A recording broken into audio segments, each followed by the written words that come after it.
Tonight on Hard Copy. The truth behind the headlines from across the country and around the world. New York, Katie Couric, America's favorite newswoman, bravely steps back on the air after losing her beloved husband with a poignant and powerful message to her fans.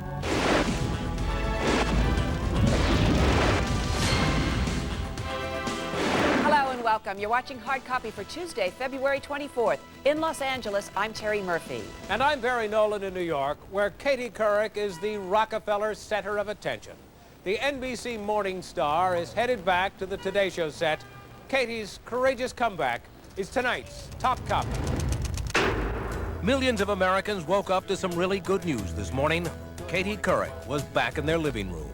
I'm Matt Lauer, and nothing makes me happier than to say, along with Katie Couric, we missed you. Welcome back. Thank you, Matt, for all your support. It's been exactly 1 month since Katie's beloved husband, Jay Monahan, lost a painful battle to colon cancer.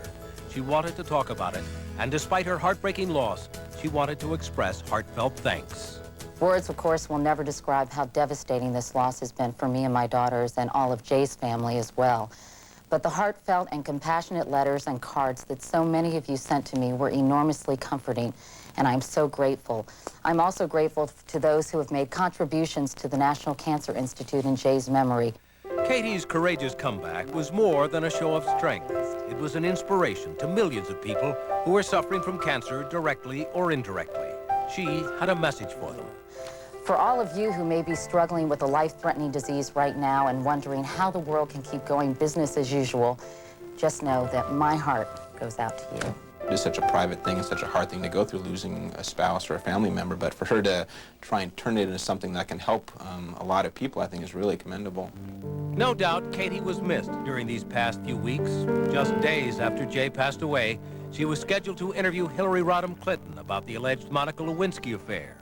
Those who knew Jay say he would have encouraged Katie to do the interview, but those who know Katie know she always puts her family first. And I know that everybody who watches this show feels, as we all do, we're with her and want to help her in any way.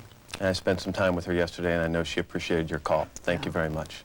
But it wasn't only the hearts of the rich and famous that went out to Katie. Her fans came out on this rainy New York morning to greet the woman they consider a ray of sunshine. I saw her this morning on the television, and she seemed very brave, and it was nice to see her back. Well, it brought tears to my eyes to see it. I know it's a tough time. I lost my mom in the fall and to cancer as well, so I know it took a lot of courage for her to talk about it on the air this morning. Oh, we're thrilled that she's back. I watch her every single morning and missed her. Thank you. Thanks. Yes, it was awfully good seeing Katie back in our homes this morning. Whether she was interviewing former Secretary of State James Baker on the crisis in Iraq, or Monica Lewinsky's attorney, or gold medalist Tara Lipinski, you got the feeling that everything is going to be okay. Not just with the world, but with courageous Katie Couric. One of the things Katie asked some of her friends to do, write letters to her young children about what it was like to work with Jay, so when they're old enough, they'll know what a good, kind, and talented man he really was. Terry? Thanks, Barry.